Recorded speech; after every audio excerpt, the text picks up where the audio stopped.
Splitsville is a comedy drama film I wanted to check out, but I think it left theaters before I had a chance to take it down. This is actually a perfect example of a movie kind of misrepresenting itself in the trailer. If you watch the trailer, it makes it seem like this whole movie takes place in one day.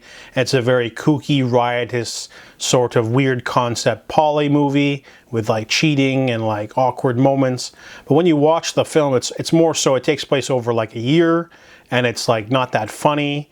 And the movie just is really weird. So the plot is Ashley and Carey are a couple, and after a road incident, Ashley says she wants a divorce. So he runs away from the car and just sort of spazzes out, and he ends up at the beach house of his best friend, Paul. Paul works in real estate, and while they're sort of soothing him with dinner and a shower and just sort of a delicate hand, Paul and Julie reveal that they are poly.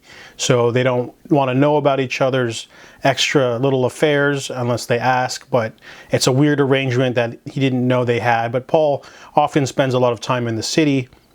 So for now, Carey's just sort of chilling with Julie and her son. However, they bond a little bit and they sleep together. And when Carey lets Paul know, Paul doesn't like it, and they have this hilarious sort of 5-minute fight scene that just keeps escalating, and that's probably one of the funniest parts of the movie is the physical humor. The rest of the humor is not quite there, and they were sort of navigating this sort of icky sort of thing where, you know, you've crossed the boundary because you slept with your best friend's wife, but you're supposed to be okay with it. But then the movie runs out of steam. I thought the movie honestly was over at the hour 15-minute mark. I honestly thought that Adria Arjona was not in the movie enough, and I'm like, well, I guess the movie's over. I hit the little thing on the player, and the movie's still going for half an hour. So the movie kind of runs out of steam because the movie's sort of over, but they just keep going. There's an amusing birthday party. But overall, the movie is not an accurate portrayal of polyamory, for starters. It definitely just uses that as a jumping point. And I'm not taking the film too seriously. You know, it is a comedy.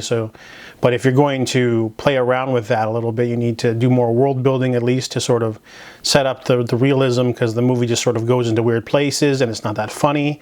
I think honestly, ultimately, this movie is just a fantasy film of like not of fantastical stuff, but the two actors who play Paul and Carey in the film also write and direct it. They just wanted to make a funny vehicle where they get to hang out with hot actresses, and it worked. They get to, you know, Adria Arjona and Dakota Johnson are in this movie, and they're very beautiful, and they do fine. And there's lacking laughs, set pieces. There's some little, you know, snickers you get throughout, like in the background and stuff. But overall, the plot's just kind of doesn't really go anywhere, and kind of feels like they should have maybe made it a little bit more zany, because the movie's just sort of, I don't know, it's like it was on a different wavelength. I just didn't dig it. So I thought the characters weren't very well developed either, even though I like all the cast. So I give Splitsville a 4 out of 10.